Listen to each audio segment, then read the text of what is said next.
আসসালামু আলাইকুম, সবাই কেমন আছেন? আজ আমি আপনাদের জন্য নিয়ে এসেছি গ্রামের স্বাদের একটি দারুণ রেসিপি, ছোট মাছ দিয়ে চচ্চড়ি। এটা খুবই সহজ, তাড়াতাড়ি রান্না করা যায় আর স্বাদে একদম অসাধারণ। ছোট মাছ চচ্চড়ি রান্না করতে আমি নিয়েছি মূলা, বেগুন, খানিকটা ফুলকপি, আলু, পেঁয়াজ, কাঁচামরিচ, ধনেপাতা আর গুঁড়া মাছ। এবার দেরি না করে চলুন শুরু করি। দিয়ে দিলাম পরিমাণ মতো তেল, কাঁচামরিচ, পেঁয়াজ।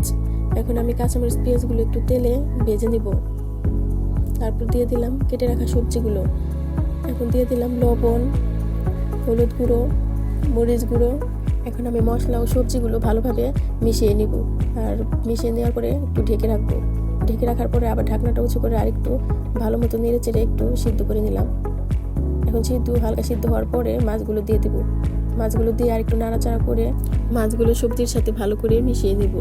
এখন মিশিয়ে যাওয়ার পরে দেখুন আমার সবজির কালারটা কেমন চলে এসেছে। এখন আমি দিয়ে দিব পরিমাণ মতো পানি।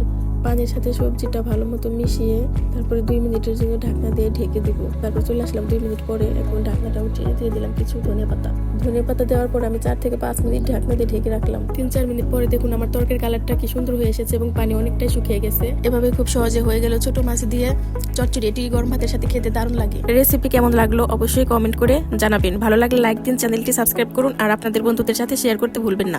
পরের বার নতুন রেসিপি নিয়ে আবার দেখা হবে। আল্লাহ হাফেজ।